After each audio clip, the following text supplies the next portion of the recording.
with victories over Brian Adias and Victor Gonzalez. Simpson moved into the semifinals after Adrian Street was unable to continue. So Simpson from South Africa, and from the Mid-South of the United States, it's Mike Davis. Every time we ask him where his hometown is from, he tries to give us a different answer. You don't suppose he's trying to act like the television champion, do you? I don't think so. I think Mike Davis, instead of, well, the Patriot, the television champion, just loves America, wants to be from every hometown. I think Mike Davis is probably running from a few credit card companies and that sort of thing. Steve Simpson, the popular competitor from South Africa, well-versed in the freestyle moves, as we saw in the match against exotic Adrian Street. And Mike Davis just likes to fight. And we've stated earlier, Craig, that not to bring politics into the world of professional wrestling again, but the policies of South Africa as a nation kept it out of the Olympics and most major amateur wrestling competitions and amateur sports competitions over the last few years. Great to see them back in the amateur athletic field as a nation, as the Olympic Committee has lifted its ban against South Africa. So maybe we'll see more South Africans of the caliber of Steve Simpson in the Global Wrestling Federation in future dates. Simpson with a nifty move there that you would only see in professional wrestling, with the freestyle wrestling not having any ring ropes. That's not such a nifty new move by Mike Davis. That's just a shortcut. Mike Davis, a connoisseur of shortcuts, probably has all the shortcut videotapes from Time Life books, if such a thing exists.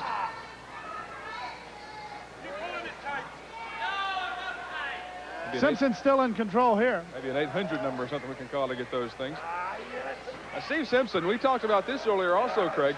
Those long flowing locks of Steve Simpson. They look good. They, you know, attract all the females you can handle probably, and Steve Simpson, no slouch in that department. But it's a hindrance in the ring, I would think. It can get in your own eyes, block your own vision, and it certainly presents a target for the opponent to grab hold of and take you around the ring, lead you like a dog on a leash. Simpson, who has been in control since the beginning of the match, has also been in the most pinning predicaments because of the tactics of Mike Davis, using the trunks, using the hair.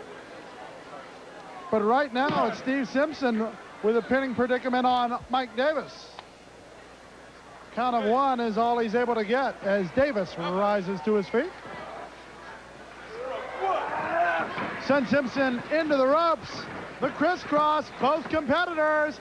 And Davis with a guided tour to the turnbuckle. And Craig, the winner of this match will become one of 3 finalists, and we've stressed this all throughout this tournament. Those 3 finalists will engage in a coin toss.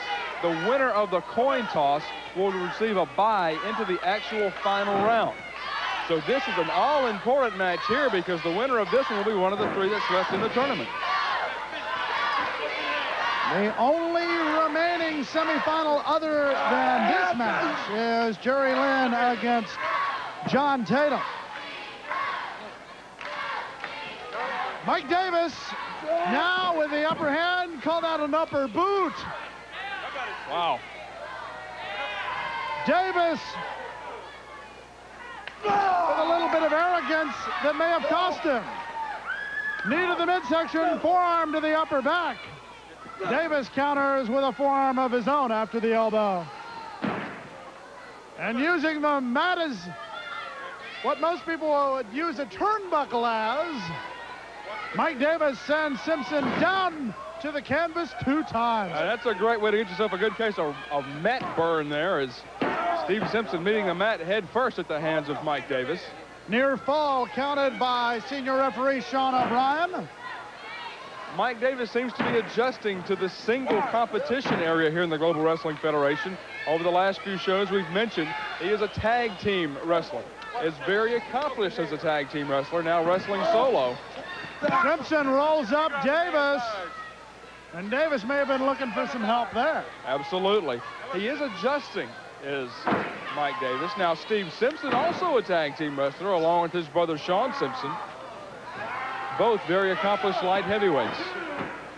I understand Sean Simpson entered the tournament but could not make it due to an illness.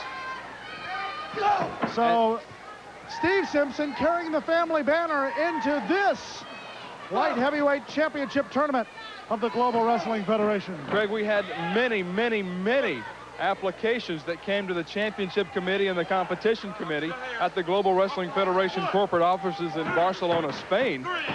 And they did select Sean Simpson to enter this tournament. However, if you've ever been to a wrestling match and bought a program and you saw at the bottom it says cards subject to change, that's what we're talking about. Sean Simpson was set, ready to go in this tournament, fell ill with what I think was the flu or pneumonia or something like that. Really in pretty bad shape, not on the verge of death or anything, but certainly couldn't get into the ring and wrestle. That card was subject to change, and Sean Simpson wasn't in the tournament. Mike Davis taking the advantage here. Sean's brother Steve using the top rope as he has done many times in this tournament, whether it was to Victor Gonzalez or Brian Diaz. Simpson trying to catch his breath. Davis with his second right. Powerful right hands now moving over to the left. Double axe handle to the upper back. Simpson set into the ropes. Elbow by Mike Davis.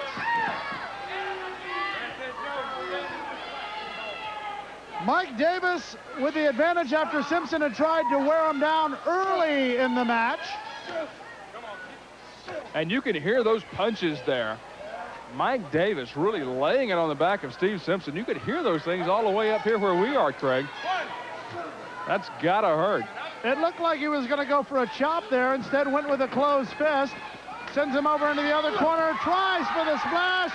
Nobody home there. And a clothesline. Beautiful. By Steve Simpson. The man from South Africa climbs to the top rope.